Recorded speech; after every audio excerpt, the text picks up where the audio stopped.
সকলোকে নমস্কাৰ জনাইছোঁ। আমি আছোঁ নেহেৰু ষ্টেডিয়ামত আৰু নেহেৰু ষ্টেডিয়ামত আজি অনুষ্ঠিত হৈছে 39 সংখ্যক ষ্টেট টাইকোৱাণ্ডো চেম্পিয়নশ্বিপ আৰু এই টাইকোৱাণ্ডো প্ৰতিযোগিতাৰ উদ্বোধনী অনুষ্ঠানত মুখ্য অতিথি হিচাপে উপস্থিত থাকে SLACৰ সদস্য সচিব মাননীয় গীতাৰ্থ গোস্বামীদেৱ, ৰাজ্যিক সদস্য সচিব সন্মানীয় গীতাৰ্থ গোস্বামী ডাঙৰীয়া।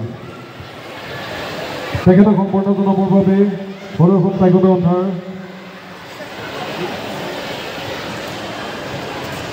কোষাধ্যক্ষ তামুল বুঢ়াগোহাঁই ডাঙৰীয়াক অনুৰোধ জনালোঁ।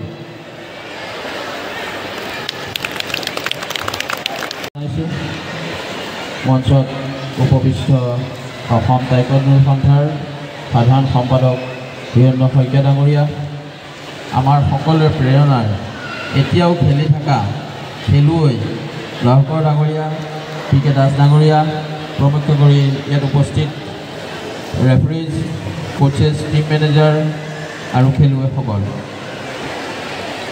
আচলতে আমাৰ বাবে এটা সৌভাগ্যৰ দিন যে অসমত এটা নতুন খেলৰ পৰিৱেশ সৃষ্টি হৈছে।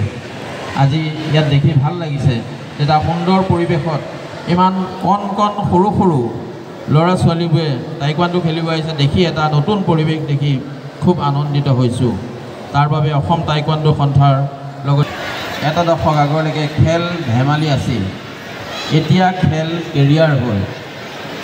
আগতে যেতিয়া খেলিব গৈছিল বোধহয় দাদাই যিহেতু এতিয়া খেলি আছে, লহকৰ দাই খেলিব গ'লে কি জানি ঘৰত গালি খাইছিল, এইবোৰ কেলৈ খেলিব যাওঁ, পঢ়া শুনা কৰ, খেলিলে ডাঙৰ মানুহ হ'ব নোৱাৰে।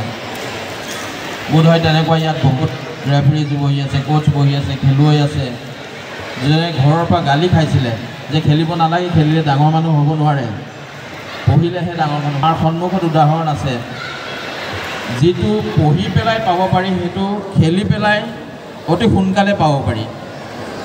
গ্ৰেজুৱেশ্যন কমপ্লিট কৰাৰ পিছত APS পালেহে DSP হ'ব পাৰি, কিন্তু যে খেলিলেও আমি আমাৰ কেৰিয়াৰটো গঢ়িব পাৰোঁ, খেলা ধূলাৰ দ্বাৰাও আমি কেৰিয়াৰ বনাব পাৰোঁ।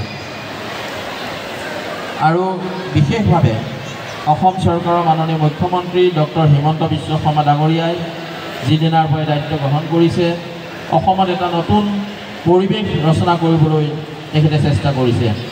ইতিমধ্যে অসমৰ বিভিন্ন জিলাত 1054 কোটিৰ অধিক ব্যয় সাপেক্ষে আমাৰ বহু ক্ৰীড়া প্ৰকল্প নিৰ্মাণ হৈ আছে। এই ক্ৰীড়া প্ৰকল্পসমূহ হৈ উঠাৰ পিছত আমি অসমৰ এটা নতুন আৰু অধিক আগুৱাই নিব পৰাকৈ আমি এটা ক্ৰীড়াৰ পৰিৱেশ আমি পাম। ইয়াৰ লগে লগে অসমত ক্ৰীড়া নীতি প্ৰস্তুত কৰি থকা হৈছে আৰু ক্ৰীড়া নীতিৰ আধাৰতে আপোনালোকে নিশ্চয় জানে, যোৱা নেশ্যনেল গেমছত যিসকলে মেডেল বুটলিবলৈ সক্ষম হৈছিল তেখেতলোক ঘূৰি অহাৰ পিছতেই এমাহৰ ভিতৰত তেখেতলোকক চাকৰিৰ ব্যৱস্থা কৰা হৈছিল। গতিকে অসমত এটা নতুন পৰিৱেশ সৃষ্টি হৈছে আৰু অসম টাইকোৱাণ্ডো সন্থায়ো ইয়াত যি বৰগণে আগবঢ়াইছে সেইটো উল্লেখনীয়। শিৱসাগৰ কোড নম্বৰ 5ত ইলেক্ট্ৰিচিয়ান বিচৰা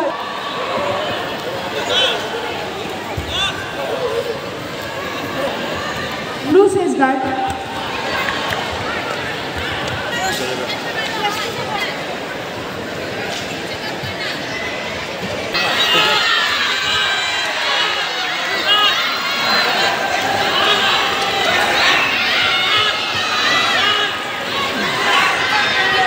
ফাৰ্ষ্ট ব্ৰাঞ্চ অয়ান নন্দু শোণিতপুৰ।